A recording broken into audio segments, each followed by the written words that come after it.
एक, महादेव शिव के सिर से गंगा नदी बह रही है, जिसका अर्थ है किसी भी व्यक्ति जिसका शुद्ध विचार 365 दिनों के लिए एक सहज निर्बाध ढंग से व्यक्त किया जा रहा है, और जो कोई इस तरह के प्रवाह में एक डुबकी लेता है, दैवीय शुद्ध हो जाता है। 2, महादेव शिव के मस्तक पर आधा चांद, जिसका अर्थ है मन और अनंत शांति के साथ चित्त का संतुलन होना चाहिए। 3, भगवान शिव का तीसरा नेत्र, जिसका अर्थ है जो अमोघ अंतर ज्ञान की शक्ति के अधिकारी और भावों के मध्य से ब्रह्मांड को अनुभव दर्शन करने की क्षमता है। 4, भगवान शिव के गले में नाग, जिसका अर्थ है एकाग्रता की शक्ति और सांप की तीव्रता के साथ ध्यान में तल्लीन। 5, शिव शंकर महादेव शरीर राख में लिपटे हैं, किसी भी क्षण में मृत्यु के आगमन के बारे में मनुष्य को भूल नहीं। 6, शिव द्वारा त्रिशूल की पकड़, जिसका अर्थ है ब्रह्मांड सर्वव्यापी परमात्मा की शक्ति द्वारा आयोजित किया जाता है, और यह ब्रह्मांड मौलिक 3 क्षेत्रों भौतिक, सूक्ष्म और कारण में विभाजित है, जो अस्तित्व के आयाम है। 7, डमरू त्रिशूल से बंधा, जिसका अर्थ है स्पंदन इस पूरे ब्रह्मांड की प्रकृति में है और सब कुछ आवृत्तियों में भिन्नता से बना है। सभी 3 क्षेत्र विभिन्न आवृत्तियों के बने होते हैं और ब्रह्मांडीय चेतना द्वारा प्रकट एक साथ बंधे हैं। 8, शिव ऋषियों और राक्षसों के साथ समान रूप से है, जिसका अर्थ है निरपेक्ष चेतना या परमात्मा सभी आत्माओं का एकमात्र स्रोत है, इस प्रकार अपने सभी बच्चों को प्यार करता है। हमारे कर्म हमें असुर या देवता बना रहे हैं। 9, शिव के साथ नशा, जिसका अर्थ है शिव कूटस्थ चेतना के साथ एक आत्मा के मिलन के समय में चमत्कारिक नशा, या आप उसको तल्लीनता कह सकते हैं। नशा शब्द का अभिप्राय यहां किसी भौतिक नशीली वस्तु से नहीं है।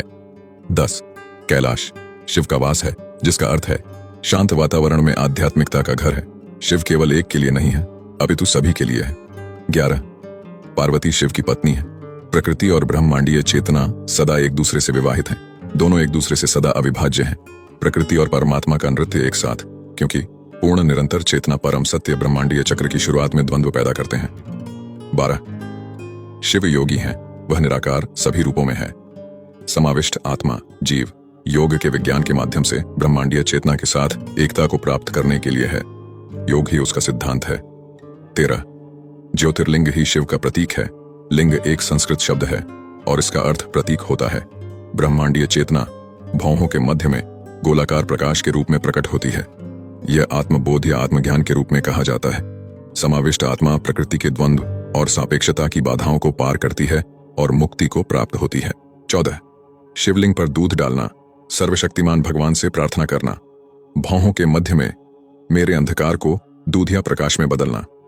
शिवलिंग आमतौर पर काला इसलिए होता है क्योंकि साधारण मनुष्य के भ्रू मध्य में अंधकार होता है, जिसको दूधिया प्रकाश में बदलना ही मानव का वेदानुमत सर्वोत्तम कर्म है। इसका गीता में भी उल्लेख है। 15, शिवलिंग पर धतूरा प्रसाद, भगवान से प्रार्थना, आध्यात्मिक नशा करने के लिए अनुदान।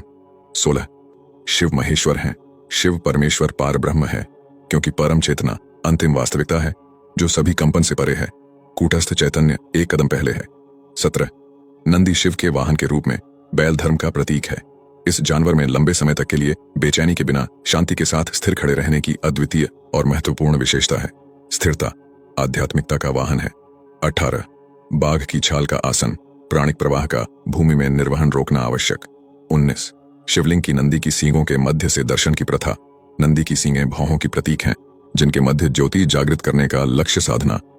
20, श्री राम और श्री कृष्ण शिव भक्त जब आकार में निराकार अवतरित होता है, मनुष्य के लिए अपनी असली पहचान स्थापित करता है।